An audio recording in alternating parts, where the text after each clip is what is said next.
Recording भी on कर देता हूँ। तो काफ़ी हम लोगों ने डिस्कशन किया सप्लाई पे, अच्छा है, जितना डिस्कशन होगा उतना अच्छा है। तो सबसे पहली चीज़ हम लोगों ने जो पढ़ी है activities to be treated, schedule 1 हम लोग पढ़ रहे थे, जिसमें कहा गया है कि सप्लाई मानी जाएगी विदाउट कंसिडरेशन होगा तब भी। इसमें पहला पॉइंट हम लोगों ने क्लियर कर लिया था, permanent transparent disposal of business assets, उसको सप्लाई मान लिया जाएगा भले ही विदाउट कंसिडरेशन क्यों ना हो। अब सेकेंड पॉइंट पे आते हैं। What is the second point? Supply of goods,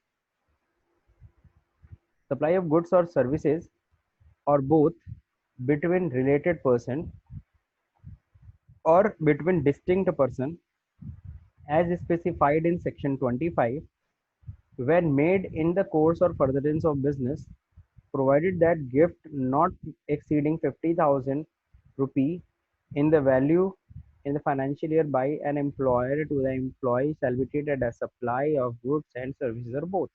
चलिए अब इसको जरा तोड़ के जरा समझते हैं, अलग अलग पॉइंट है। पहला पॉइंट, अगर सप्लाई कर रहे हैं गुड्स या सर्विसेज या दोनों को बिटवीन रिलेटेड पर्सन, अगर रिलेटेड पर्सन के बीच में अगर कोई भी अगर सप्लाई हो रही है, या कह लो डिस्टिंक्ट पर्सन के बीच में कोई भी अगर सप्लाई हो रही है, भले ही विदाउट कंसिडरेशन हो, भले ही विदाउट कंसिडरेशन हो, सप्लाई मान लिया जाएगा। ठीक है, अब रिलेटेड पर्सन का मतलब समझते हैं आप लोग?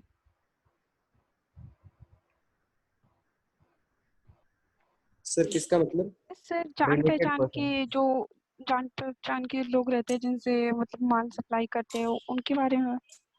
रिलेटेड पर्सन मतलब पहला तो सिंपल केस बता दूँ, जैसे मान लीजिए दो कंपनियां हैं, ठीक है, दो कंपनियां, जैसे आप लोगों यस को सर। पता है इस समय बहुत सारी कंपनियां हैं, जैसे वोडाफोन है और कौन सी कंपनी, आइडिया।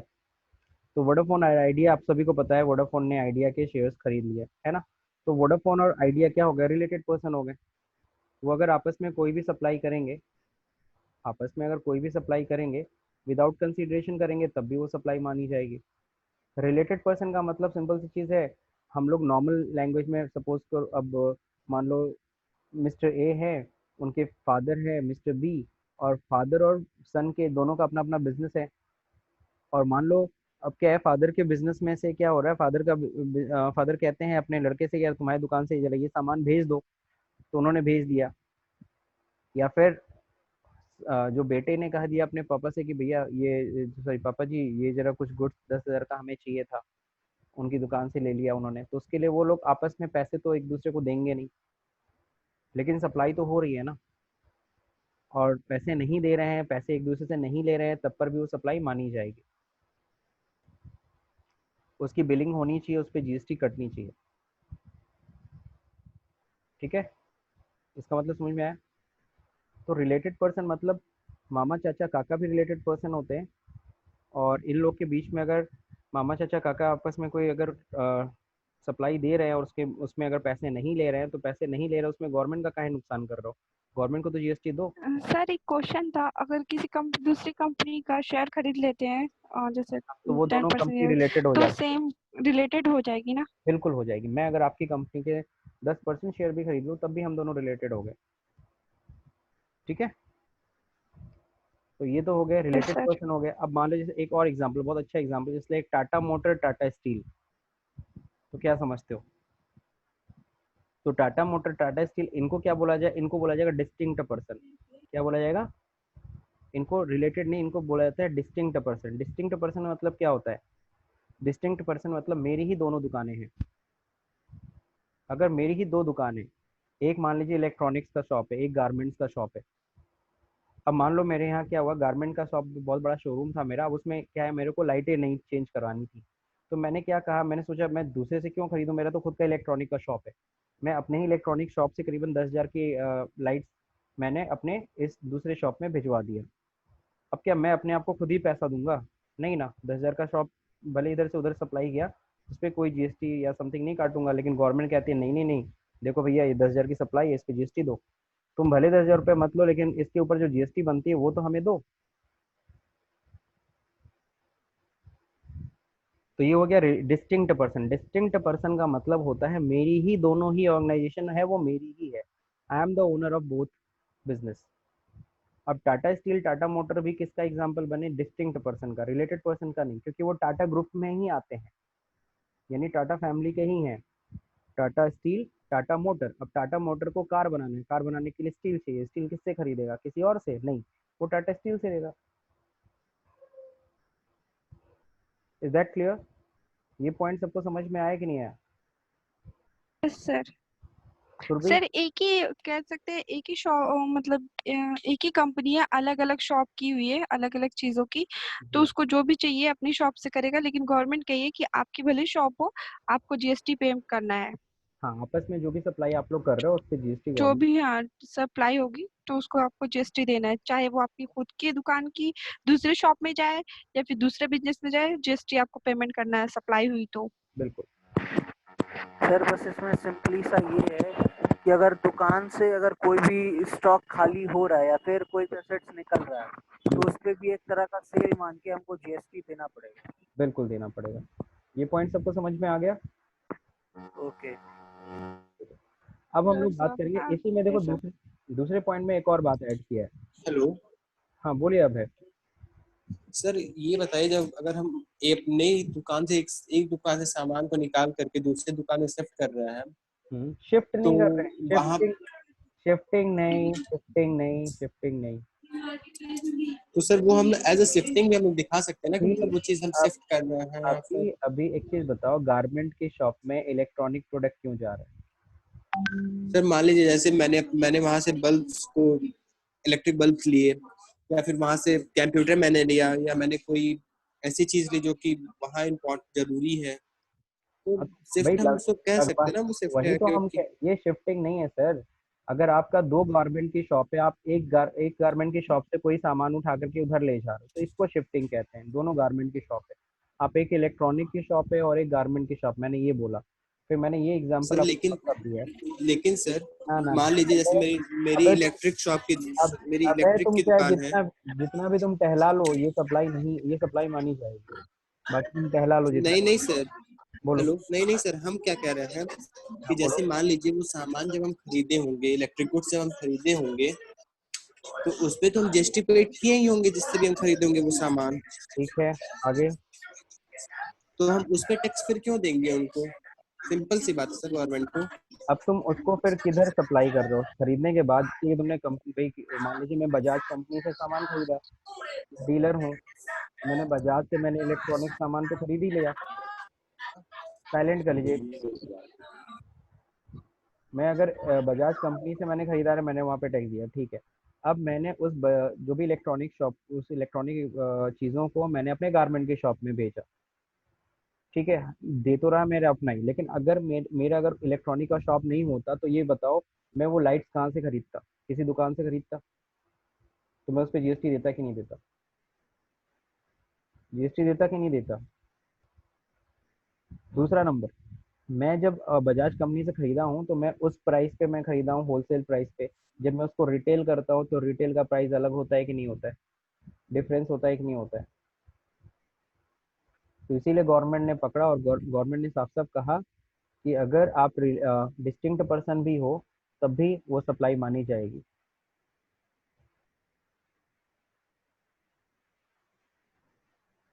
अब है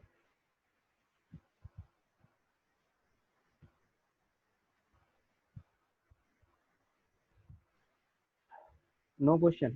चलिए आगे बढ़ते हैं। अब यहाँ पे एक और बात का है। सर अगर हम ना दिखाए तो उनको पता चल जाएगा कि हम सप्लाई कर रहे हैं। क्या बात है, क्या बात है। तुम तो दुकान में जितना भी सामान बिकता है तुम मत दिखाओ ना। सामान का हिसाब रखोगे ना दुकान का, कि वो भी वो हटा तो के है। दिखाओगे। तो फिर अगर 100 स्टॉक, सामान खरीदे हो, 10 सामान अपने लिए यूज कर रहे हो, तो उसको 10 का हिसाब दिखाओगे कि नहीं दिखाओगे, कि कहाँ जा रहा है वो? हाँ 10 स्टॉक आखिर में अगर कहाँ से गया? नहीं दिखाएंगे तो सर इसमें घाटा मेरी रहेगी। तो कल को जब घाटा नहीं, सीधे ऑडिट सर तुम्हारे पास रेट पड़ सकता है इनकम ऑडिट में टैक्स है कि हाँ ये ऑडिट में पकड़े सामान जाओगे, कहाँ गया।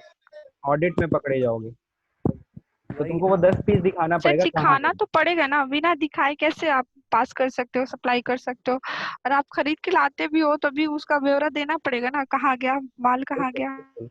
आप अगर छुपाओगे तो सामने वाला दुकान बोलेगा ना कि भैया मैंने इनको इतना सामान बेचा था, 100 पीस। अब जीएसटी में आगे हम क्रॉस वेरिफिकेशन पढ़ेंगे कि क्रॉस वेरिफिकेशन कैसे होता है, आपको और अब क्लियर तो हो सर जाएगा। सब चीज पैन कार्ड से हो गया, जो कि और तो और आधार कार्ड से, कि मतलब अगर ये बंदा नहीं दिखा रहा है कि हम 100 नहीं 90 खरीदे हैं, तो अगले बंदा तो दिखा रहा है कि नहीं हम उसको 100 ही बेचे हैं, तो बेचें तो बिल्कुल। इससे क्रॉस से पकड़ा जाएगा। हाँ, क्रॉस वेरिफिकेशन। खैर सूरज, सर। हाँ समझ में आई। तो तुम उसे छुपा ओके सर। छुपा सकते हो, तुम उसको नॉर्मल दिखा दो कि हमने किसी कस्टमर को बेच दिया, ऐसे तुम दिखा सकते हो। तुम उसको मत दिखाओ रिलेटेड पर्सन, कम प्राइस में बेच के दिखा दो, है ना। फिर सर पकड़ने मतलब पकड़ा भी जाऊंगा, फिर मेरा घाटा भी मेरा सर ही होगा। हाँ इसीलिए अगर कुछ इस तरह की सप्लाई है तो आप दिखाइए। हाँ सुशील बोलिए। सर बोलना चाह रहे हैं कि मेरा शॉप गोड़ बस गया, तुम्हारा आवाज ही गया। सुशील भी अटक जाते हैं। दूर है ना, दूर है इसीलिए। अभी वो अपनी शॉप गोड़ा। हेलो हाँ बोलिए सर। आ गए सर।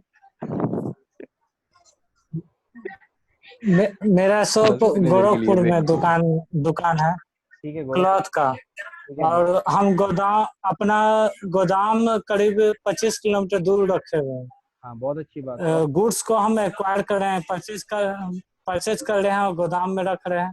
और ठीक है। गोदाम से जब शॉप का माल रिड्यूस हो जाता है, गुड्स रिड्यूस हो जाता है, तो हम गोदाम से ट्रांसफर करते हैं शॉप में। तो बिल्कुल उस समय भी क्या जीएसटी चार्ज करना पड़ेगा? नहीं, ये सप्लाई नहीं, ये सप्लाई उस नहीं, समय थोड़ी ना, नहीं वो तो हम ये अपने सप्लाई। पास रख सर रहे हैं जब ना, वो तो अपने गोदाम लिए। में आप नहीं ही नहीं, का जब गोडाउन है। गोदाम में माल रखाता है तो सर उसी वक्त जीएसटी पेमेंट हो जाती है ना, फिर हाँ उसके तो बाद आप ही शॉप का में रखते शॉप हुए है, कैसे जीएसटी देंगे? आप ही का वो चाहे शॉप शॉप है में और रखो आप ही का चाहे गोदाम गोडाउन। में रखो। हाँ वो आप ही का गोडाउन है, आप ही का शॉप है, कोई इसमें वो बात नहीं है, वो कोई सप्लाई नहीं है। ठीक है। सर। क्वेश्चन था, अगर गोडाउन से शॉप में सप्लाई कर रहे हैं, मतलब माल शिफ्ट कर रहे हैं, उसके लिए तो कोई जीएसटी या कुछ भी ना नहीं ना करना ना, पड़ेगा ना, कुछ क्योंकि नहीं। उसका सब कुछ हो चुका है। हाँ उस केस में नहीं। ठीक है। अब आते हैं इसी में सेकंड पॉइंट में ही, सेकंड पॉइंट में ही अगला क्वेश्चन जल्दी से खत्म करते हैं ये। प्रोवाइड दैट गिफ्ट, अगर एम्प्लॉयर एम्प्लॉय को गिफ्ट देता है, बात जरा समझना। सेकंड पॉइंट में दे रखा है एम्प्लॉयर एम्प्लॉय को अगर गिफ्ट देता है और उसकी वैल्यू 50,000 से अधिक है, तो ऐसे में उसको भी सप्लाई मान लिया जाएगा। जैसे मान लीजिए आप सभी लोग मेरे एम्प्लॉय हो, थोड़ी देर के लिए मान लो, है ना, तुम लोग मेरे। हेलो हाँ सर, सर, मेरा नेट पैसा चल नहीं दीजिएगा। रहा है। इंटरनेट नहीं चल रहा है, कोई नहीं, रिकॉर्डिंग रहेगी, आज मैं डाल दूंगा। तो अगर आप सभी लोग मेरे एम्प्लॉय हो और इस बार सर। दिवाली आई, है ना, और दिवाली में मैंने सोचा कि चलो ठीक है आप सभी को गिफ्ट देते हैं, और आप सभी लोग को सरकार। सपोर्ट करो।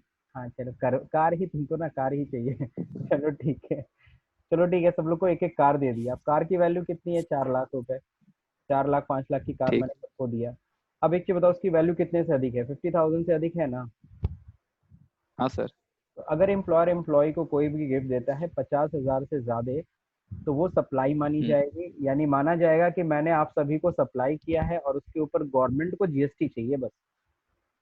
जी सर। यानी कि मैं अगर आपको 4 लाख में, 4 लाख की मैंने कार खरीदी और फिर मैंने उसे आपको दिया गिफ्ट में, तो मेरे को उस पे वो सप्लाई में मेरे को शामिल करनी होगी कि मैंने ये आउटपुट सप्लाई किया है, और उसको उस पर जीएसटी मेरे को गवर्नमेंट को देना पड़ेगा। ठीक है, ये बात समझ में आई कि तो नहीं हम आई? लोग को तो कोई जीएसटी नहीं देना पड़ेगा, क्योंकि नहीं नहीं, हम लोग आप को तो लोग वो आप गिफ्ट लोग को मिला है नहीं, ना, हम नहीं, लोग हम को लोग उसको को नहीं, सर परचेस को किट देना आप नहीं लोग को, पड़ेगा। है। हाँ मेरे को देना पड़ेगा।